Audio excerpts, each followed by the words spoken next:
اعوذ باللہ من الشیطان الرجیم، بسم اللہ الرحمن الرحیم۔ ہم بی اے پارٹ 2 عمرانیات کی کتاب کا جو ایک سلسلہ اس کے لیے شروع کرنے جا رہے ہیں کہ انشاءاللہ ہم روزانہ کی بنیاد پر ایک درس ریکارڈ کریں گے اور انشاءاللہ ایک درس ریکارڈ کر کے اپلوڈ کریں گے۔ تو شروع کرتے ہیں ہم۔ سب سے پہلا جو باب ہے وہ عمرانی فکر اور عمرانی نظریہ، سوشل تھاٹس اینڈ سوشیکل تھیوری۔ تو ذکر کرتے ہیں کہ انسان نے اپنے ارد گرد ہونے والے واقعات پر جب سوچنا شروع کیا تو ان کے اسباب پر بھی گہری فکر پیدا ہوئی۔ یعنی انسان نے جب اپنے ارد گرد جو واقعات انسان کے ہو رہے ہیں، جب ان پر انسان نے غور کیا، سوچا، تو انسان نے ان کے اسباب پر بھی گہری فکر پیدا کر لی کہ اس کا سبب کیا ہے، یہ واقعات کیوں ہو رہے ہیں۔ واقعات اور ان کے اسباب کا مطالعہ عمرانی فکر کی بنیاد اور اس کا نام سائنسی مطالعہ کہلایا۔ اب انسان نے جب ان واقعات اور ان اسباب کا مطالعہ کیا تو یہی یعنی واقعات اور اسباب کا مطالعہ کرنا یہی عمرانی فکر ہے، اور اسی کو عمرانی فکر کی بنیاد کہتے ہیں۔ اب سے ذکر کر رہے ہیں کہ عمرانی فکر کی مزید وضاحت کرتے ہیں۔ معاشرتی مسائل کے بارے میں سوچ و بچار کو عمرانی فکر کہتے ہیں۔ معاشرے کے اندر جو مسائل ہیں ان کے متعلق سوچ و بچار کرنا، غور و فکر کرنا، اسی کو عمرانی فکر کہتے ہیں۔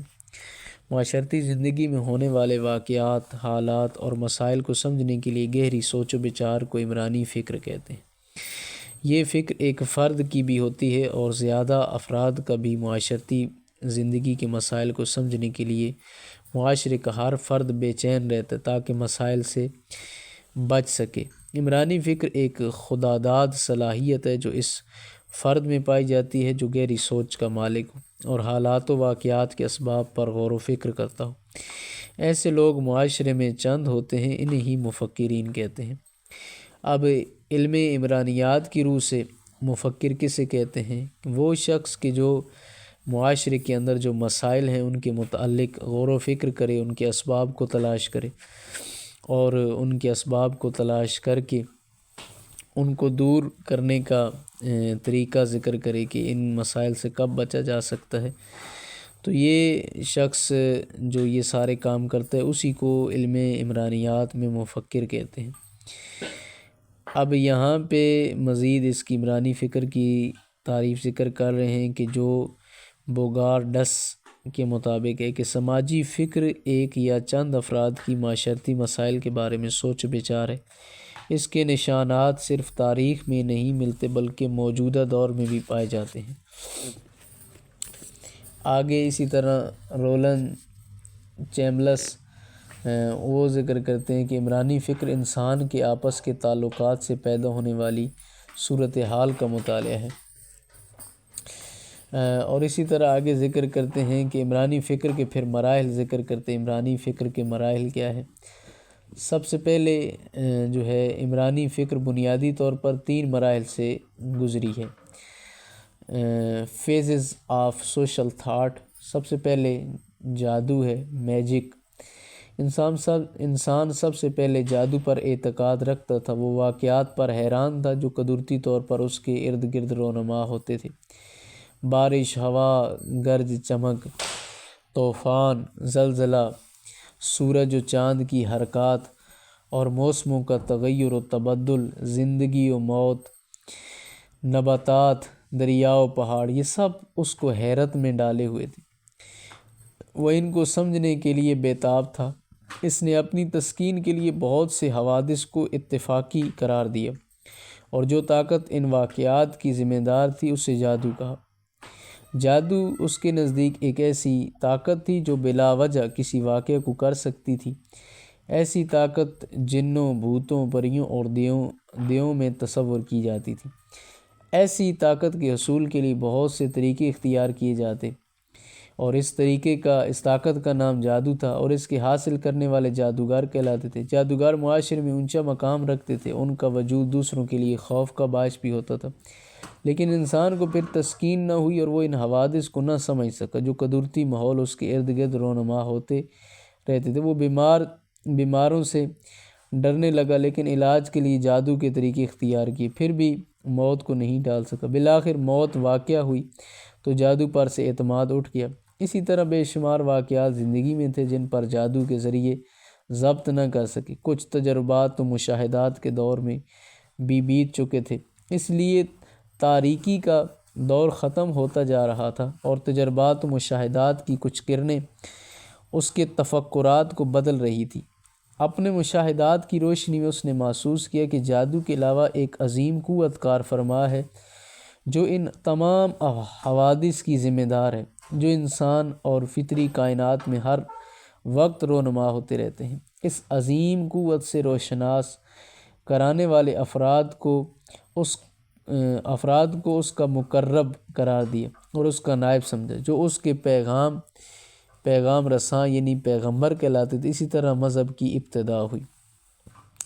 اب ذکر کرتے ہیں کہ سب سے پہلے جو عمرانی تفکر تھا، اس نے کس طرح کن مراحل سے گزرا۔ سب سے پہلے اگر انسانی تاریخ کو دیکھیں تو ایک جو چیز تھی، انسان حیران و پریشان تھا کہ یہ جو طوفان، زلزلے، سورج اور چاند کی حرکت اور موسموں کے اندر تغیر و تبدل ہے، یہ سب کون کر رہا ہے؟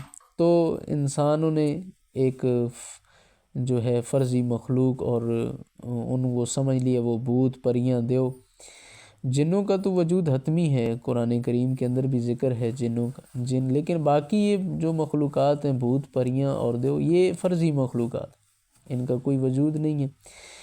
انسان نے اسی سے سہارا لیا کہ یہ جو دنیا کے اندر جو واقعات ہو رہے ہیں، ان واقعات کا اصل جو سبب ہے وہ ایک نامری طاقت ہے کہ جس کی وجہ سے یہ تمام حوادث جو ہے وہ پیش آتے ہیں، اور اس کو انہوں نے کہا کہ یہ طاقت جو ہے یہ جادو ہے، اور اس طاقت جو شخص یہ طاقت رکھتے ہیں ان کو جادوگر کہتے تھے، اور جادوگروں کا معاشرے کے اندر بہت زیادہ اونچا مقام تھا، لوگ ڈرتے تھے ان سے کہ یہ ہمیں مشکلات میں جو ہے وہ پیدا ہمارے لیے کریں گے۔ لیکن آہستہ آہستہ جب انسان نے غور و فکر کیا اور انسانی جو فکر تھی وہ ان مسائل کے متعلق جب اس نے غور و فکر کیا، تو پھر انسان کے تجربات اور مشاہدات سے یہ دور بھی ختم ہو گیا، اور انسان کی سوچ جو ہے وہ بدل گئی اس کے متعلق کہ یہ جو کچھ ہو رہا ہے یہ اس جادو کی بدولت نہیں، بلکہ کوئی اور جو ہے ذات ہے جس کی طرف سے یہ سارا کچھ ہو رہا ہے۔ اور پھر کہتے ہیں کہ یہاں سے پھر مذہب کی ابتدا ہوئی، اور مذہب جو ہے یہاں سے نکلا کہ اللہ نے اپنے جو انبیاء بھیجے جن کو پیغام رساں بنایا، لوگوں تک اپنا پیغام پہنچایا۔ تو یہ انسانیت کی ابتدائی زمانے کی بات ہو رہی ہے، جب انسانیت کا آغاز ہوا تو اس زمانے کی بات ہو رہی ہے۔ پھر انسان نے آہستہ آہستہ ترقی کی، اور ترقی کرتے کرتے جو ہے انسان نے اسی عمرانی فکر کے اندر ایک مراحل جو ہیں وہ طے کیے۔ تو دوسرا مرحلہ مذہب ہے عمرانی فکر کا، وہ یہ کہ مذہب نے انسان کی پوری زندگی کو محیط کر لیا۔ اس نے پریشان ذہین غیر مطمئن خیالات کو مذہب سے تسکین دی۔ اس کی ہر مصیبت و الم کا علاج مذہب تھا۔ جادو کا اثر کم ہو گیا تھا، مذہب کے اثرات غالب ہونے لگے۔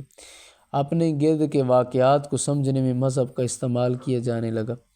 زمانے کی قدیم تاریکی دور ہو چکی تھی، مذہبی علوم کی روشنی میں انسان نے سوچ و بچار شروع کر دی۔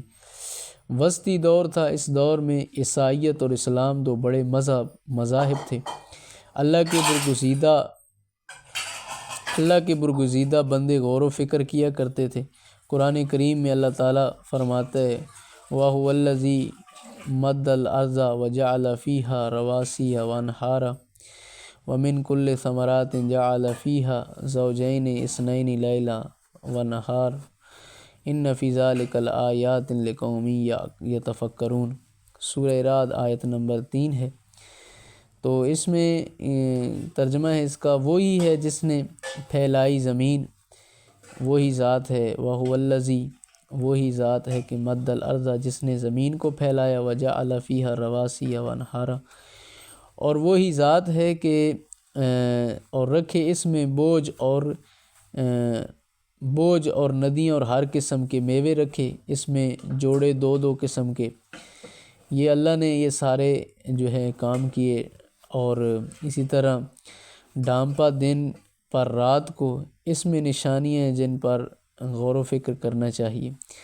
تو اسی طرح فرمایا کہ اللہ نے ایک اور آیت کے اندر سورہ جاثیہ آیت نمبر 13 کے اندر خداوند عالم کا فرمان ہے کہ وَسَخَّرَ لَكُم مَّا فِي السَّمَاوَاتِ وَمَا فِي الْأَرْضِ جَمِيعًا مِّنْهُ إِنَّ فِي ذَلِكَ لَآيَاتٍ لِقَوْمٍ يَتَفَكَّرُونَ، اور کام میں لگا دیا تمہارا جو کچھ ہے آسمان میں اور زمین میں، سب کو اپنی طرف سے، اس میں نشانیاں ہیں ان لوگوں کے واسطے جو دھیان کرتے ہیں۔ تو اللہ نے اس طرح کائنات کے اندر بہت ساری نشانیاں جو ہیں انسان کے لیے رکھی ہیں کہ جن میں انسان غور و فکر کرے، اور اس غور و فکر کرنے سے انسان ان تمام نشانیوں کے اسباب کو بھی جان سکتا ہے۔ اور آج انسان نے کشف کر لیا ہے بہت ساری جو امور اس کائنات کے اندر ہو رہے ہیں، ان کی علل و اسباب جو ہے تلاش کیے ہیں، زلزلہ کیوں آتا ہے، بارش کیوں آتی ہے، اور طرح طرح کی جو کائنات کے اندر تحولات ہیں اس وقت زمین پر آسمان میں ہو رہے ہیں، وہ انسان ان سے آہستہ آہستہ آگاہی پیدا کر رہا ہے۔ تو اسی طرح قرآن کریم نے بھی اسی طرف اشارہ فرمایا ہے کہ آپ ان میں غور کرو، غور و فکر کرو، اور انسان نے غور و فکر کیا تو ان کے اسباب پر انسان جو ہے وہ پہنچ گیا کہ اصل اس کا سبب کیا ہے۔ قرآن کریم کی ان آیات سے واضح ہے کہ انسان کے گرد کائنات اور اس کا نظام ابس پیدا نہیں کیا گیا، بلکہ پیش آنے والے واقعات انسان کے لیے سبق آموز ہیں اور اس کے لیے فکر کا سماع پیدا کرتے ہیں۔ قرآن مجید کو سمجھ کر اور نبی کریم صلی اللہ علیہ وآلہ وسلم کی اسوہ حسنہ کو دیکھ کر قرآن و سنت دونوں کے امتزاج سے دنیا کے مسلمانوں میں ایک نئی فکر پیدا ہوئی، نئی سوچ بیدار ہوئی، نئے نئے مفکر پیدا ہوئے، جن میں صحابہ کرام، بزرگ اعظام شامل ہیں۔ ان لوگوں میں شاہ ولی اللہ دہلوی، امام غزالی، ابن خلدون، ابن سینا، الرازی، الکندی اور الفارابی وغیرہ شامل ہیں۔ یہ بزرگ علماء ان کا ذکر کر رہے ہیں کہ جنہوں نے اس کائنات میں پھر غور و فکر کیا اسی مذہب اور دین کی دی ہوئی تعلیمات کے مطابق، تو انہوں نے ایک اس دنیا کے متعلق ایک تحول آمیز جو ہے نظریات پیش کیے اور اسباب جو ہیں وہ ذکر کیے۔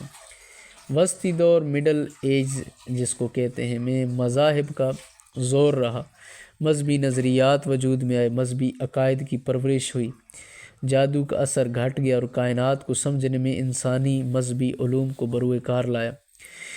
اب یہاں پہ ذکر کر رہے ہیں کہ وسطی دور میں مذہب کا زور تھا اور باقی جادو اور باقی جو طرح طرح کے خرافات تھے انسانی معاشرے کے اندر، وہ سب ختم ہو گئے۔ واقعات کو سمجھنے اور مشکلات کو حل کرنے میں مذہبی نظریات سے کام لیا جانے لگا۔ ہر مذہبی گروہ نے کائنات کے متعلق اپنے الگ الگ نظریات قائم کیے۔ ان نظریات کا انسان کی معاشرتی زندگی سے براہ راست تعلق تھا۔ انسان معاشرتی واقعات اور معاشرتی مسائل کو سمجھنے اور حل کرنے میں مذہبی نظریات کو بروئے کار لایا۔ اس طرح مذہبی عقائد و نظریات سے نظریات معاشرتی افکار کا جز بن گئے۔ تو اس میں انہوں نے ذکر کیا ہے کہ یہ جو وسطی دور تھا یہ مذہب کا دور تھا، اور اس میں جادو کا بالکل وہ اثر و رسوخ ختم ہو گیا، اور اسی دور کے اندر ہی پھر نظریات ہر ایک نے اپنے مذہبی گروہ کے مطابق اس کائنات کے متعلق اور جو چیزیں ان سب کے متعلق نظریات جو ہیں وہ قائم کیے۔ تو آخر میں ذکر کرتے ہیں جو تیسرا مرحلہ وہ سائنس ہے۔ عمرانی فکر کے اندر جو تیسرا مرحلہ ہے وہ سائنس ہے۔ انسان کے مشاہدے کی انتہا نہیں، اس کے تجربے کی حدود نہیں، اس کی تحصیل علم کی خواہش وسیع تر ہے۔ اس نے حوادث کو بذریعہ تجربہ سمجھانا چاہا، صرف یقین و اعتقاد اس کی کافی نہیں تھا۔ جیسے حضرت ابراہیم علیہ السلام نے اللہ تعالیٰ سے عرض کیا کہ اے میرے رب، دکھلا دے مجھ کو کیوں کر جلاتا تو مردوں کو، یعنی کیسے مردوں کو اٹھائے گا۔ خداوند عالم سے حضرت ابراہیم علیہ السلام نے ارشاد کی عرض کی تو ارشاد کیا کہ کیا تمہیں یقین نہیں؟ تو اللہ نے تو حضرت ابراہیم علیہ السلام نے عرض کیا، انہوں نے یہ عرض کیا کہ یقین کیوں نہیں لاتا، لیکن اس عرض سے یہ درخواست کرتا ہوں کہ میرے دل کو سکون ہو جائے، یعنی مجھے پتہ ہے کہ خداوند عالم تو مردوں کو جب مردہ ہو جائیں گے یہ جسم تو ان کو اٹھائے گا، لیکن میں یہ اس لیے سوال کر رہا ہوں کہ تو کس طرح مردوں کو اٹھاتا ہے تاکہ مجھے یقین ہو جائے اور میں اطمینان کی حالت پر برقرار ہو جاؤں۔ تو خداوند عالم نے پھر حضرت ابراہیم علیہ السلام کو ارشاد فرمایا کہ تم 4 پرندے لے لو، پھر ان کو ہلا لو، پھر ان کو سب کو ذبح کرو، پھر ہر پہاڑی پر ان میں ہر ایک کا ایک ایک حصہ رکھ دو اور پھر ان سب کو بلاؤ۔ حضرت ابراہیم علیہ السلام کو عرض ہوا کہ آپ 4 پرندے لو، ان کو پھر جو ہے ذبح کرو، ذبح کر کے پہاڑی کے اوپر ان کے ایک ایک حصے کو رکھ دو اور پھر ان کو بلاؤ، تمہارے پاس سب دوڑے چلے آئیں گے۔ اور خوب یقین رکھو اس بات کا کہ حق تعالیٰ زبردست ہے اور حکمت والا ہے۔ سورہ بقرہ آیت نمبر 260 ہے، یہ اس کا ترجمہ تھا جو ہم نے آپ کے سامنے ذکر کیا۔ آگے ذکر کرتے ہیں اللہ تعالیٰ نے حضرت ابراہیم علیہ السلام کو اپنی ذات اور عظمت کا یقین اس تجربے سے سمجھا دیا۔ اس مثال سے واضح ہوا کہ پختہ یقین کے لیے تجربہ کر لینا جائز ہے، لیکن واقعہ کی وجوہات معلوم کرنے کے لیے انسان نے جو تجربات کیے ان سے اس نے اصول دریافت کیے۔ موسموں کے تغیر و تبدل کو سمجھنے کے لیے اس نے زمین کی دوہری گردش دریافت کی اور سورج کو ساکن قرار دیا اور زمین کے گرد سیاروں کی دوڑ معلوم کی۔ 2 عناصر کے باہمی کیمیائی عمل سے اس نے مرکبات تیار کی جن کو استعمال کر کے انسانی بیماریوں کا علاج تلاش کیا گیا۔ علی ھذا القیاس انسان نے مختلف تجربات کے بعد سائنسی علوم کی ابتدا کی۔ اس نے سائنس کے ذریعے معلوم کردہ دریافتوں کو علم قرار دیا اور ان سائنسی علم کو اصل روشنی کہا۔ مادی دنیا میں تحقیق و تصدیق کا عمل جدید سائنسی علوم سائنٹیفک ڈسپلنز کی بنیاد ہے۔ اسی سے سائنسی علم کے دروازے کھل گئے۔ سائنسی طریقہ کار جس کو سائنٹیفک میتھڈ کہتے ہیں، انسانی استعمال انسانی کردار کے مطالعہ پر بھی کیا جانے لگا، جو حاجات مذہبی عقائد کو تسلیم کر کے پوری کی جاتی تھی۔ اب انہی حاجات کو سائنسی خواص سائنٹیفک کوالٹیز کے تحت پورا کیا جانے لگا۔ جب بیماری کے لیے دعا اور تعویذ استعمال کیے جاتے تھے، اب براہ راست ڈاکٹر علاج معالجہ کرتا ہے۔ سائنسی ترقی سے مذہبی عقائد کمزور پڑنے لگے۔ اسی طرح عمرانی فکر میں تبدیلی پیدا، عمرانی فکر میں جادو کے مسلط کردہ عقائد ختم ہو گئے اور مذہب کے اثرات کم ہونے لگے۔ مذہب کی عمرانیات سوشیالوجیز آف ریلیجن جتنی قوی و مؤثر وسطی دور میں تھی، آج اتنی نہیں ہے۔ اس کی بجائے جدید سائنسی تخیل نے جگہ لے لی۔ سائنسی فکر نے بھی جدید روش کو اپنا لی اور اپنی تحقیقات میں، اپنی ریسرچز میں جدید سائنسی طریقہ کار کو استعمال کیا۔ جدید سائنسی انداز پر حقائق حاصل کر کے اس سے عمرانی نظریات کی تشکیل ہوئی۔ آج کے عمرانی نظریات قابل تصدیق ہیں اور قابل اعتماد ہیں کیونکہ ان پر ہر بات تحقیق کی جا سکتی ہے۔ قدیم عمرانی افکار زیادہ تر فلسفیانہ ہیں، ان پر تحقیقی اصول کم استعمال کیے جا سکتے ہیں، بلکہ کچھ افکار تو جدید تحقیق کی روشنی میں زیر تنقید ہیں۔ کچھ میں تبدیلیاں تسلیم کر لی گئی ہیں اور کچھ افکار کے منصب سے بھی گرایا جا رہا ہے۔ جدید دور جس میں سائنسی تجربات اور مشاہدات کے ذریعے واقعات کو سمجھا جاتا ہے، اس دور میں مذہب پر لوگوں کا عقیدہ کمزور ہونے لگا ہے۔ یہ جدید سائنسی دور ہے۔ جدید عمرانی نظریات ماڈرن سوشیالوجیکل تھیوریز میں قدیم عمرانی افکار کی جھلک ہے۔ کیونکہ جدید اور قدیم معاشرتی حالتیں ایک دوسرے سے وابستہ ہیں، اس لیے یہ نہیں کہا جا سکتا کہ جدید نظریاتی نظریات قدیم افکار کی نفی کرتے ہیں یا انہیں سراسر غلط قرار دیتے ہیں۔ جب ابن خلدون کے عمرانی نظریات آج کی عمرانیات میں تسلیم ہیں تو 19ویں صدی عیسوی کے نظریات کو بھی عمرانیات میں کوئی مقام ضرور حاصل ہے۔ 20ویں صدی کے عمرانی نظریات نے عمرانیات میں ایک انقلاب برپا کر دیا، معاشرتی زندگی کے بے شمار پہلوؤں کو کھنگال مارا ہے، نظریات اور اصول قائم کر کے انسانی کردار کو قابل ضبط بنا دیا ہے۔ تو آج کا ہمارا درس اتنا ہی کافی ہے۔ انشاءاللہ ہم عمرانیات کی یہ جو کتاب ہے 14ویں کلاس کے لیے انشاءاللہ اس کا آگے جو درس ہے وہ انشاءاللہ ہم پڑھیں گے، اور ہم ریڈنگ پر ہی اکتفا کریں گے۔ جہاں پر ضرورت ہوگی وہاں پر تھوڑی بہت وضاحت کر دیں گے، لیکن عموماً یہاں پہ مطالب ایسے ہیں اس کتاب کے اندر کہ جو اتنے وضاحت طلب نہیں ہیں بلکہ ریڈنگ سے ہی سمجھ آ جاتے ہیں۔ تو انشاءاللہ ہم کوشش کریں گے کہ اس کتاب کو مکمل کریں۔ خداوند عالم آپ کو اور مجھے اس کو مکمل پڑھنے کی توفیق دے۔ تو تب تک کے لیے دیجیے اجازت۔ اللہ حافظ، فی امان اللہ۔